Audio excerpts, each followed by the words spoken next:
നേതൃത്വത്തിനെതിരെ പൊട്ടിത്തെറിച്ച Wayanad DCC general secretary advocate OR Raghu party അവഗണിക്കുന്നെന്നും IC Balakrishnan MLA ആണ് തനിക്കെതിരെ ചരട് വലിക്കുന്നതെന്നും അദ്ദേഹം ആരോപിച്ചു. ആദിവാസി വിഭാഗത്തു നിന്നുള്ള ആളെന്ന പരിഗണന പോലും തനിക്ക് കിട്ടുന്നില്ലെന്നും OR രഘുവിന്റെ പരാതി. പനമരം പഞ്ചായത്തിൽ കോൺഗ്രസിലെ ഏറ്റവും വലിയ ഭൂരിപക്ഷം എനിക്കായിരുന്നു. പ്രസിഡന്റ് തെരഞ്ഞെടുപ്പ് വന്നു. അത് 2 പേർ വർഗീസ് മുരിയങ്കാവനും ദിലീപ് കുമാറും 2 വർഷം പങ്കിട്ടെടുത്തു. ബാക്കി 2 സ്റ്റാൻഡിംഗ് കമ്മിറ്റി ഉണ്ടായിരുന്നു. ഒരെണ്ണം ലീഗിന് കൊടുത്തു, ബാക്കി വികസനകാര്യ സ്റ്റാൻഡിംഗ് കമ്മിറ്റി നിന്നു. എന്തായാലും അത് എനിക്കായിരുന്നു ലഭിക്കേണ്ടത്. ഞാൻ ഈ പാർട്ടിക്ക് വേണ്ടി ബലിയാടായ ഒരാളാണ്. എന്നെ എന്തുകൊണ്ടാണ് ഈ ഒരു അറ്റ്ലീസ്റ്റ് ഒരു സ്റ്റാൻഡിംഗ് കമ്മിറ്റിക്ക് വേണ്ടിയിലേക്ക് എന്നെ താഴ്ന്നുള്ള കാര്യം നേതൃത്വം വ്യക്തമാക്കണം. IC ബാലകൃഷ്ണനാണ് ഇതിലെല്ലാം കളിക്കുന്നത് എനിക്കറിയാം. കുറേ കാലം IC ബാലകൃഷ്ണൻ എന്ന വ്യക്തി എന്നെ ഒരു 15 വർഷമായി എന്നെ വേട്ടയാടിക്കൊണ്ടിരിക്കുകയാണ്. സുർജിത്ത് അയ്യപ്പത്ത് കൂടുതൽ വിവരങ്ങൾ നൽകും. സുർജിത്ത്, ഈ IC ബാലകൃഷ്ണന്റെ വേട്ടയാടൽ എന്ന് പറയുന്നത് യാഥാർത്ഥ്യമാണോ? Good morning. Good morning. IC Balakrishnan നിഷേധിക്കുകയാണ്. അദ്ദേഹവുമായി ഇന്നലെ വിശദമായി സംസാരിച്ചതാണ്. അദ്ദേഹം ഇത്തരം ആക്ഷേപങ്ങൾ എല്ലാം തന്നെ നിഷേധിക്കുന്ന നിലയാണ് ഉള്ളത്. ഈ OR രഘു അഡ്വക്കേറ്റ് ആണ്. അദ്ദേഹം DCCയുടെ ജനറൽ സെക്രട്ടറിയാണ്.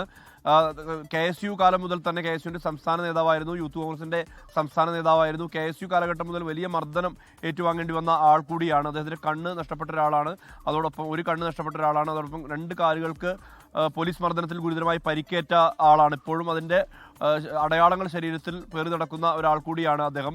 ജില്ലാ പഞ്ചായത്തിൽ മുള്ളംകൊല്ലി ഡിവിഷനിൽ നിന്ന് അത് ST ജനറൽ സീറ്റായിരുന്നു. അവിടെ മത്സരിപ്പിക്കണമെന്നുള്ള ആവശ്യം ഉയർന്നതാണ്. പക്ഷേ അദ്ദേഹത്തെ മത്സരിപ്പിച്ചില്ല.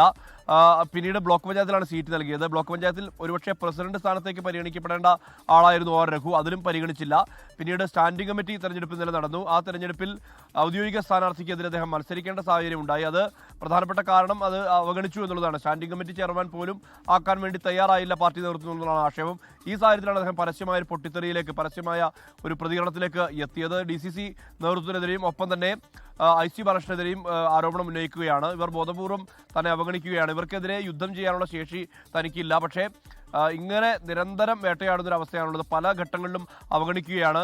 ഈ പനമരം ബ്ലോക്ക് പഞ്ചായത്തിലേക്ക് നടന്ന തെരഞ്ഞെടുപ്പിൽ ബ്ലോക്ക് പഞ്ചായത്ത് തലത്തിൽ ഏറ്റവും കൂടുതൽ വോട്ട് നേടിയ ആൾ താനാണ്. അതായത് പനമരം ബ്ലോക്കിൽ ഏറ്റവും കൂടുതൽ വോട്ട് നേടിയ കോൺഗ്രസ് സ്ഥാനാർത്ഥി താനാണ്. 1180ഓളം വോട്ടിന്റെ ഭൂരിപക്ഷം തനിക്കുണ്ട് എന്നുൾപ്പെടെയുള്ള അവകാശവാദങ്ങൾ അദ്ദേഹം ഉന്നയിക്കുന്നുണ്ട്. എന്തായാലും പരസ്യ പ്രതികരണം എന്നുള്ള നിലയിലേക്കാണ് കാര്യങ്ങൾ എത്തിയിരിക്കുന്നത്. എന്തായാലും ഇതിന് വ്യക്തമായ മറുപടി DCC പ്രസിഡന്റിന്റെ ഭാഗത്തു നിന്നും ഉണ്ടാകുമെന്നുള്ളത് തന്നെയാണ് നമുക്ക് ലഭ്യമാവുന്ന വിവരം.